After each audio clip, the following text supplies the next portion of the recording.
বানাচ্ছি ঘ্যাটকলের ডোগা ভাজা। সোমবারে দিয়ে দিলাম কালো জিরা, দিয়ে দিলাম পেঁয়াজ। পেঁয়াজগুলো একটু মোটা মোটা করে কেটেছি।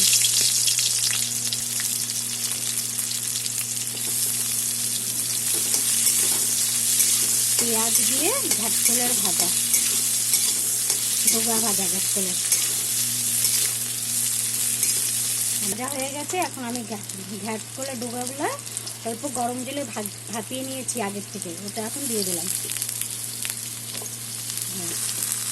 গরম জল দিয়ে 5-10 মিনিট ভাপিয়ে নিয়েছি, আর দিয়ে দিলাম 5টা কাঁচা লঙ্কা, আর দিব অল্প লবণ আর অল্প হলুদ।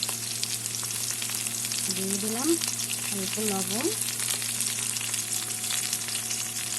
দিয়ে দিলাম কিছুটা হলুদ। এটা ভাজা ভাজা হবে, তারপর অল্প চিনি দিয়ে নামিয়ে দেবো। তোমরা কিন্তু এরকম করে রসুন দিয়েও খেতে পারো বানিয়ে, সেটা খুব ভালো লাগবে। রসুন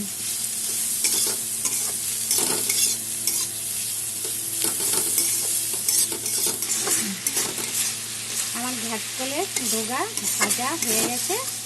এখন চিনি দিয়ে গ্যাসটা অফ করে দেবো। একটু চিনি দিয়ে দিলাম ব্যালেন্সের জন্য।